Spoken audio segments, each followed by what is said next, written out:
There's this quiet paradox in modern leadership, listeners. We are more connected than ever, yet most leaders feel more isolated, stretched thin, and reactionary rather than inspired. And between these constant notifications, shifting priorities, endless meetings, and the rise of AI as well, the line between leading and managing chaos, it feels blurrier every day. Today, on this episode of the BizBlend podcast, listeners, we are going to dive deep into this exact thought, this exact thing. My guest today believes leadership doesn't start in the boardroom or the inbox, it starts long before you log in. Mark Briggs is an executive coach, author of The Butterfly Impact, and also the founder of the Empyrean Group. He has helped leaders from startups to city governments and media powerhouses reclaim time, clarity, and purpose in today's AI driven world. So, for this episode, listeners, we are getting real and raw about what it actually takes to show up as a fully human leader in an increasingly automated tech world. So, Mark, welcome to the show, and I'm really, really honored to have you here with us. Thank you for having me. I'm honored to be here. Excited about today's talk. Yeah, definitely, definitely. Okay, before everything, Mark, so because you're working across different industries, I mean, you work with startups, you work with city governments, and then you're also working with the media powerhouses. I would love to get an idea about how all these industries are receiving AI. Like people would say that AI is going to eat jobs, destroy creativity. Yeah, I do agree to some extent. But then there's also this side of the other end of side of the coin, that AI helps us automate the day-to-day tasks, the repetitive tasks, redundant ones. It also helps in structuring our creative work as well. So I would love to know your thoughts and your observations. Yeah, AI is many things, and we talk about it often through the negative lens of what it could disrupt or even destroy.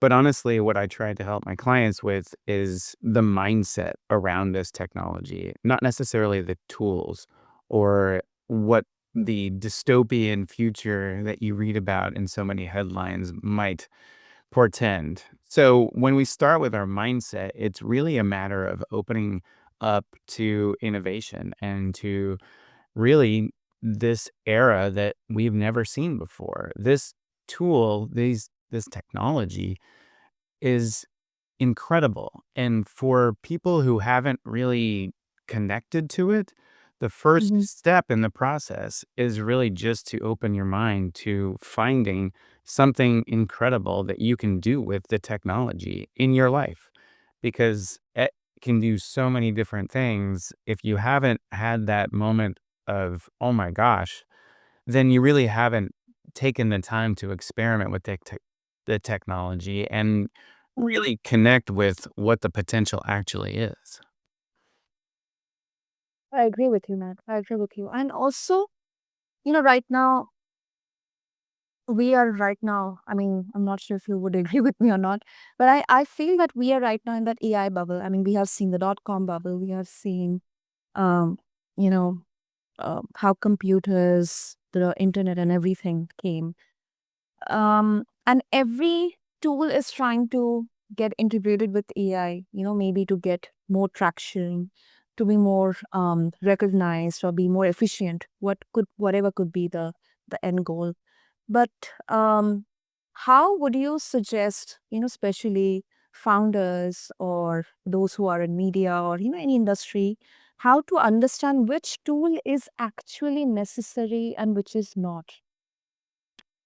It's a great question, one I get all the time. And unfortunately, it really does depend on who you are and what you do and what you need to do. In my work with busy executives and leadership teams, the way I try to frame it is there's always a next gear. So if you're riding a bike and you're cruising along on a flat road You got a lot of momentum, but then the road starts to climb and you need to shift gears and you need to find a better gear for that now uphill climb. Or maybe it's a downhill sprint and you need to shift gears again to get going faster. So, my view is that because of this technology, no one is at their max capacity. You might be pedaling as hard as you can, but if you haven't found the next gear for what you need to do today using this technology, then you're leaving something on the table. For the first time in history, we can talk to a supercomputer that processes words and information 300 million times faster than we can.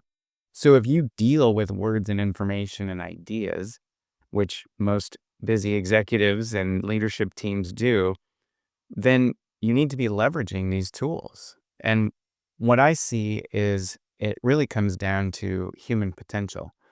There's never been an easier or faster way to pursue it than in the era of AI. It means there's a better way to do what you currently do, just tactically in your work in your life. And it also means you can rapidly learn to become an expert at anything. And if you haven't started to tap into this potential using this technology, then, like I said, you're leaving a lot on the table. Yeah, 100%. 100%. I really love the word tactically because, I mean, it could be very simple. Let's say, even if I know the most basic AI tools and I just want to simply write an email or, let's say send some cold emails, I can, just give a very basic command, get the output and just copy and paste it. But that wouldn't make, uh, it human. And I think that's what kind of makes the distinction in there.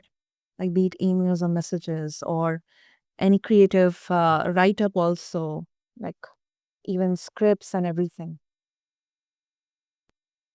Well, I like to look at it and help people see it Mm. as not just tools in a toolbox, but a total system upgrade. And to think about it from a system perspective means you're asking bigger questions of how it can help you. So, for example, last year there was some research done by AWS and Asana that found that information workers typically spend 84 minutes a day looking for the information they need to do their job. So that's 84 minutes a day that we are wasting just Mhm. digging through computer files, searching our hard drives, searching our cloud drives, trying to figure out where did we put that report? Where did that email go? Where did we have that project plan? And if you have a connected system using new technology powered by AI, that's going to dramatically reduce those 84 minutes a day and give you that time back to be a better human, to be more creative, to take more time leading and mentoring and teaching and doing the types of tasks and really focusing on the priorities that most executives I work with feel like they're too busy to attend to. So, the way I really try to present leveraging this technology is a way to streamline your personal operating system, which everybody has, in a way that allows you to spend more time doing the things that only the humans can do. I connect with that. So you mean to say that time is the problem here, like in terms of how you help leaders to use AI to reclaim ours and show up with more presence. So time is the problem, and also the productivity, the efficiency as well is kind of the gray area here. That's what you mean to say, right? Absolutely.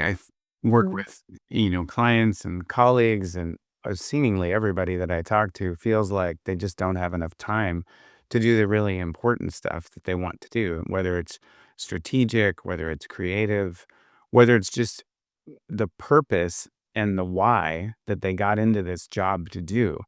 And so I help people reconnect with that why, with that purpose, and then streamline their system so that they create more time so that they can focus on that.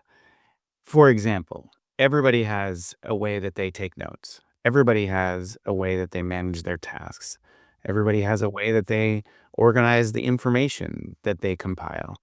And if you haven't updated that since AI technology has become mainstream, then you're missing out on a way to really streamline your system in a way that will create new space for you to do that mentorship, to do that strategic planning, to be more creative. And so that's how we're helping our clients, both single executives and leadership teams, find space so that they can be more strategic and more creative by using this technology. It's not a matter of outsourcing your creativity or your strategy to AI. It's a matter of leveraging AI in your system to streamline your processes and your tasks and your tactics so that you create more space to be a better human, honestly. Understood. Understood. That is fascinating, because um mm, I see so many like founders, of course, using AI, like, or bragging about like how it saves them time, but then that saved time or that space is then filled with meetings, probably not with more meaning in there. Um, so it really, The executive's answer to everything, right? More meetings. it's like we have automated the chaos, but the real problem is not yet addressed upon or solved. I couldn't agree more. One of the areas, since you mentioned meetings, let's talk about that for a second, because I think it's one of the better areas to focus on. If you're an executive, or if you're part of a leadership team, if you've got a startup company, these are all scenarios where meetings can make or break your operation. And because there are new tools available to help you, you need to start leveraging them. And so my favorite meeting note taker is called Read AI. It's a company based here in Seattle where I live. And what it will help you do is turn your meetings into collective intelligence. As it Mhm. takes notes over time, it builds really a small language model, not a large language model, but a small language model. It's only focusing on the information and the ideas that are discussed in your leadership team meetings. And now it turns around and becomes a chatbot and can produce reports and connect dots and surface insights that you could have never surfaced before.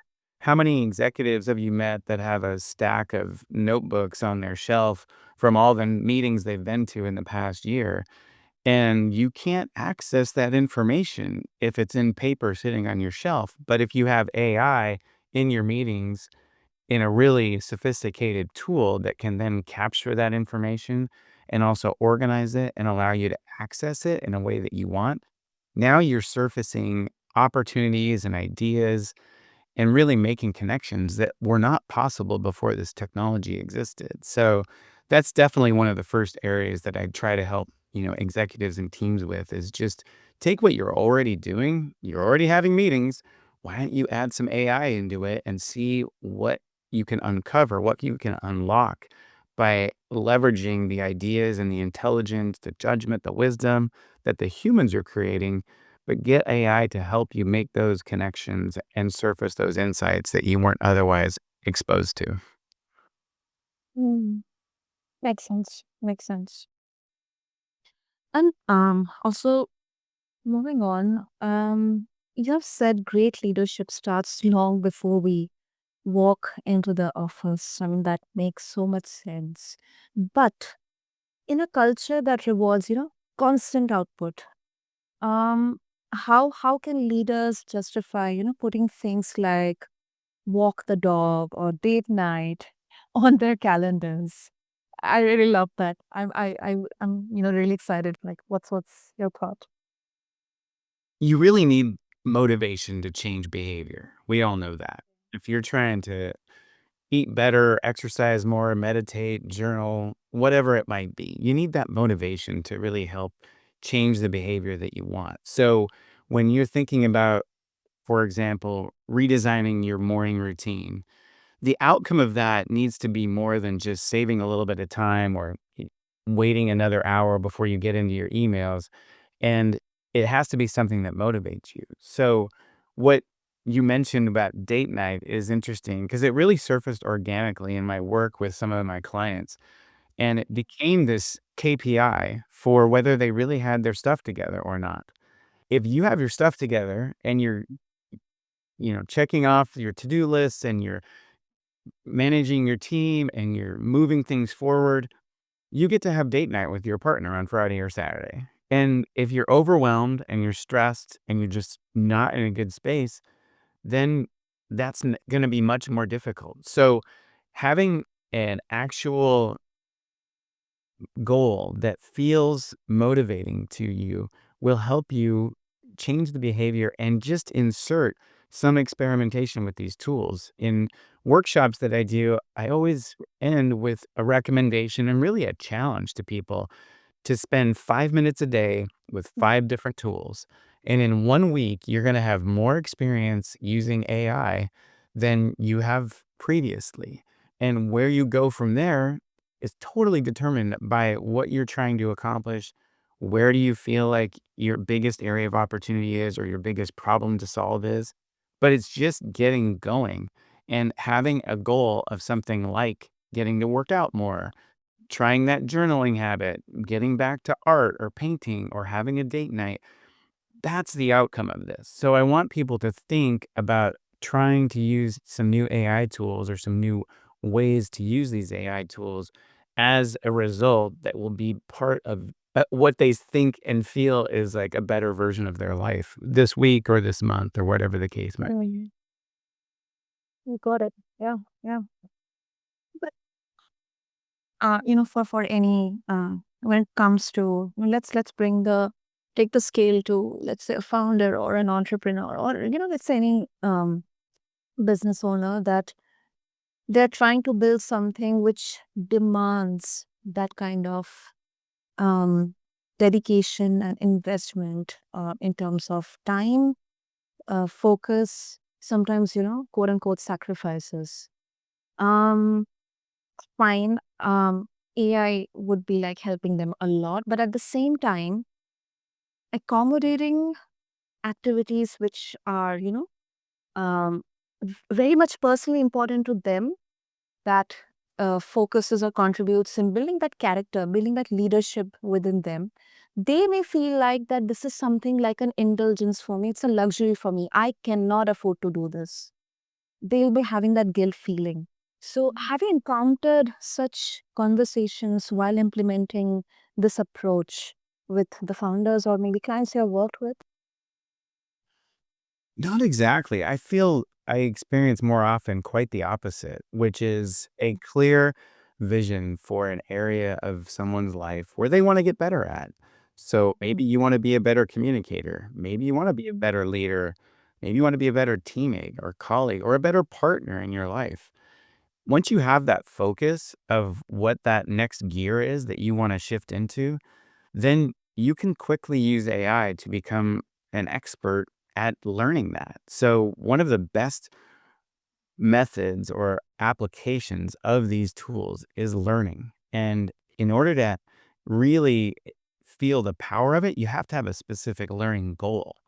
So, if you want to learn how to manage your calendar better, if you want to learn how to have a difficult conversation, if you want to learn how to do better strategic planning over the next 90 days, AI Mm. can help you do this much faster than anything we've ever had before. So again, it comes back to the human part of this equation, which is, do you have a clear learning goal in mind that's going to make an impact on your life, on your business? Then AI can help you do that. But you can't just show up and open up ChatGPT and expect it to magically figure out what your learning goal is and then execute the plan to help you learn what it is. There's a real important first step in here that is all human, and it's all determined by your situation, your context, your goals, your opportunities, and your challenges. So that's why really the work that I do with executive coaching and leadership development is just getting really put on steroids because of this technology. We can help people learn so much faster to help them accomplish their goals and solve their problems than ever before. Exactly. And I think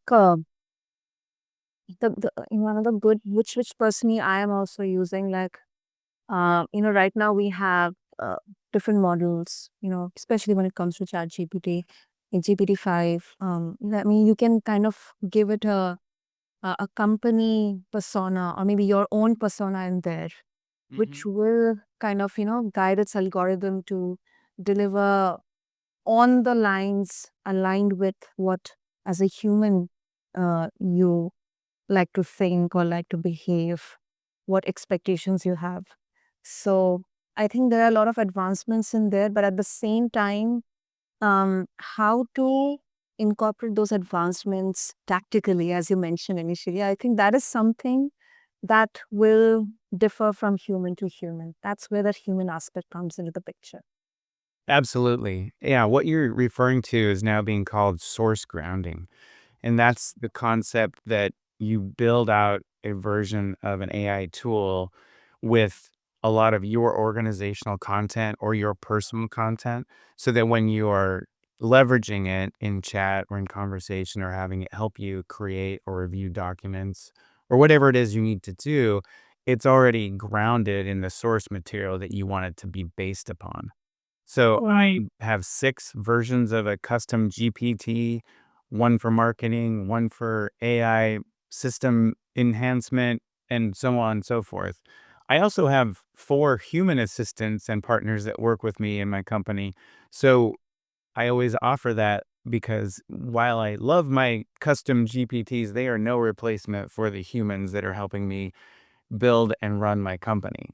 Now, beyond that, it's really a matter of taking the system, like you say, and figuring out what tactics you want to employ. For me, I have a pretty simple tech stack. I use Perplexity all the time to answer Yeah. questions and learn how to do something, whether it's something as simple as changing my email address on LinkedIn or figuring out what the best leadership podcast related to AI is. I mean, you can discover the answers to your questions so much faster today than ever before. So you should never be stuck by a question that you don't know the answer to. Now, my favorite tool is called Notion, and while it's not specifically an AI tool, it's more of a all-in-one note organization, sort of second brain piece of software that I took everything that I had in Evernote and OneNote and Google Docs and Notes app on my phone, and I just put it all in there about 2.5 years ago. And then they added the AI features to it, and now it helps me know more about what I know. And it knows how I write. It knows what I'm doing on a daily basis almost. It knows the context of my world. So as it's helping me with my content and my insights and my strategy, it feels like it's part of my team. And it's that Mhm. small language model I was referring to. So instead of thinking of it as a tool, like I go to ChatGPT or Gemini or Claude for a one-off task, I'm able to access that powerful technology within my own environment that's all inside of Notion. So I know people that do this with Google and Gemini and obviously Microsoft and Copilot. So there's many different ways to do it, but it's about thinking about this as a system and putting all of your organizational content into an environment that is leveraged by AI that can really be a force multiplier on what you're trying to accomplish today. Absolutely. Absolutely. Yeah, that, I don't know, 1000% makes sense. 1000% makes sense. And before we wrap up, Mark, a bit of a nuanced question.